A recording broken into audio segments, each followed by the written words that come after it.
Today we're going to talk about camera settings.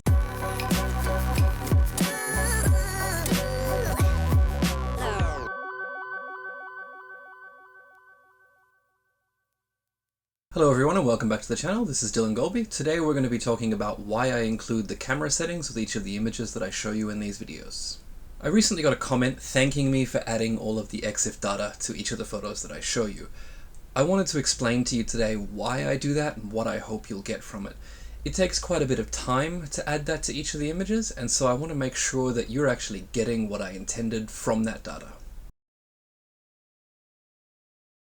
So the main reason that I include the settings with each image is so that we can focus on the image itself. If we don't know how an image was made technically, it can be very easy to get hung up on, for example, what f-stop the image is made at, or what shutter speed the image is made at, and not what the image is trying to say. On this channel, I would much rather that we focused on the why rather than the how. And so that's why I include the data with these images. When I bought my first serious camera and started to try and learn the settings, they were quite overwhelming, and I understand that, I get that. I know that we need to see what other people have done in order to try and learn. However, as you go down this path, you begin to realize that it's not really the settings that are important, but why they were chosen, and that's what I want to work on here. So I don't want you to be sitting back wondering what settings I chose. I want to give those to you and then talk about the why. I also include these settings so that you can begin to reverse engineer the images. If you see that I'd worked at a half a second or a full second, for example, chances are I was working on a tripod, even if I didn't mention it. You can also, from those settings, begin to understand how much light was available for me to work with. All other decisions, however, the important decisions, I will try to discuss with every image that I put on the screen if it suits the topic at hand. So let's talk a little bit about why I say that the settings are unimportant. The settings that I choose to use when I make a photograph are based on the camera and lens combination, the scene at hand, and my intention for the photograph. The only one of those that can ever be the same for you is the equipment. The conditions you photograph in and the choices you make will always be personal, so the settings can never be the same. To illustrate this point, let's look at a couple of images from a recent trip to Danyang with Roy Cruz. While we were down there, we made a full video talking about the idea of getting the most from a simple scene, and I'll link to that below. But as we walked back and forth along this beautiful little shoreline, we weren't talking about camera settings and how we were going to technically make images of the scene. We were constantly discussing how beautiful it was, how lucky we were to be there, and also the good fried chicken we'd had the night before, which was really good. So all of that to say, when you're in the field, the settings need to become something that is second nature, something that expresses what you hope to express, and we'll talk about that throughout this video. The two images we're going to look at were made by Roy and I on that morning, and they were made in almost the same location, but about 4 hours apart. I didn't know he had made that image, he didn't know I had made that image. We were photographing the same scene, but we had very different cameras and lenses, very different lighting conditions, and very different mindsets. To start with, let's talk about equipment.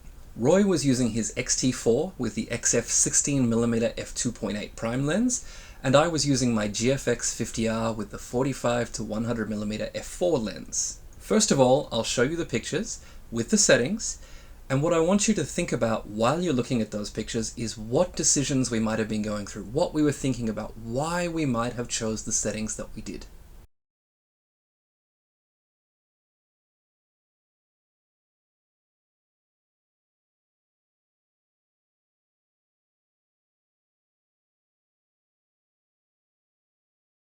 Let's first talk about Roy's image. With a 1/35th of a second shutter speed on the X-T4, he could easily handhold even without the IBIS.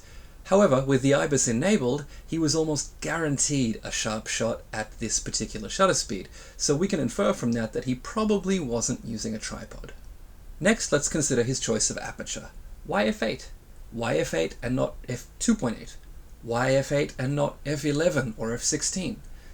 As we know, stopping down our aperture increases depth of field and also increases sharpness to a point.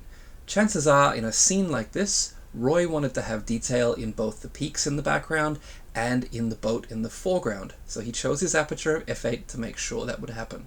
But if he wanted the most depth of field, why not choose f11 or f16? Well, that comes back to the APS-C sensor in the X-T4. With a sensor of this size, the effects of diffraction actually begin to kick in at about f11 or f16, and they start to reduce sharpness again. So if he'd gone beyond f8, he would have likely softened the details that he was trying to capture. So my guess is he chose f8 because he wanted to get the most detail possible out of the sensor size that he was working on. Finally, Roy chose his base ISO of 160 and allowed his shutter to drag a little. If we zoom in a little bit, we can see that there is actually snow falling and it is slightly blurred. It's likely Roy wanted to give the impression that the snow was coming down quite hard. The actual ISO setting and aperture value aren't important here, they're just the means to an end. By choosing his other settings, he got his shutter speed to the point where the snow rendered in the way that he wanted it to. What all of this fails to address, however, is why Roy decided to compose the way that he did. Why place the boat in the bottom right corner of the image? The settings fail to address that the boat provides a visual line that points to the first rock on the left and then bounces your eyes to the other peaks and eventually allows you to rest on the pagoda on the middle peak. And that was what we were there to photograph. So let's take a look at my image. While the compositional concerns were largely the same, you may have noticed from the settings that mine was actually a stitched panorama. Now the reason for this was that the 45 to 100mm lens that I was using wasn't quite wide enough to get the scene that I wanted in the frame. With GFX lenses costing as much as a small car, I don't own too many of them, and so that was the decision that I made to get the image that I wanted while still using the equipment that I had at hand. Working with the medium format camera brought about technical challenges for me that Roy just didn't have. While he was comfortable working at 1/35th of a second, my shutter speed was going to be 1/10th of a second, and I simply wasn't comfortable hand-holding this. Even though the 45 to 100mm lens has inbuilt stabilization, I wasn't comfortable hand-holding it at 1/10th of a second. Also, since I would be making a panorama, those problems would be exacerbated because every single image I took had to be sharp, and if I missed just one of them, the whole image would have been ruined. So you can infer from that that I was almost certainly working on a tripod. My choice of ISO was based on image quality. I always like to use the base ISO of my camera when I can, and for the GFX that's ISO 100.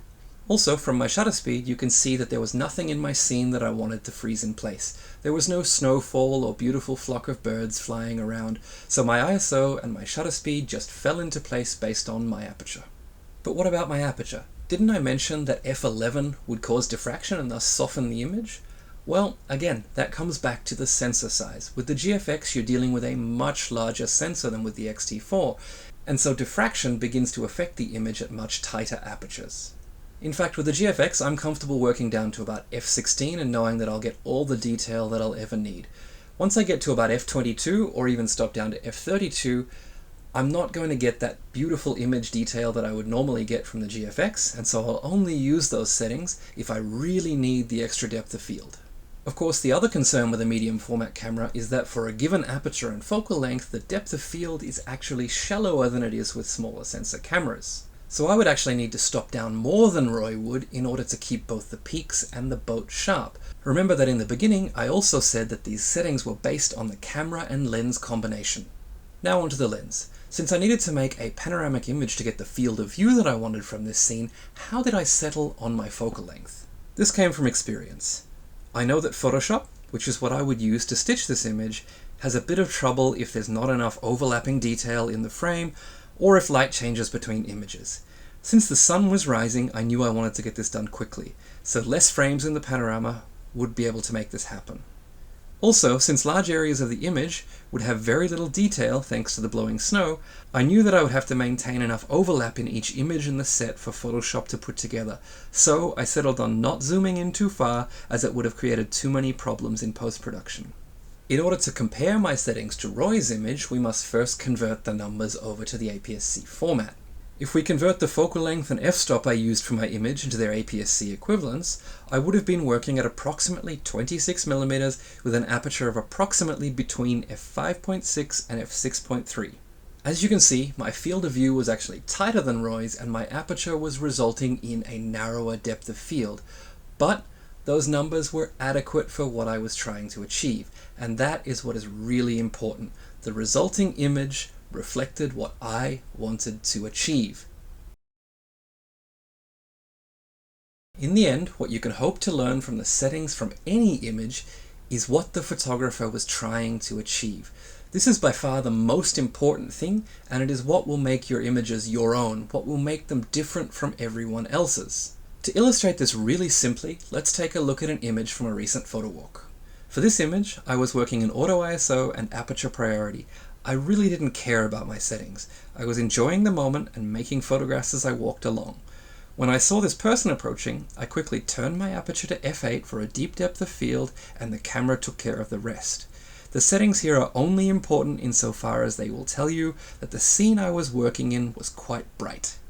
That is where my expression begins. I decided to expose this image quite dark and retain detail in the snow and the sky.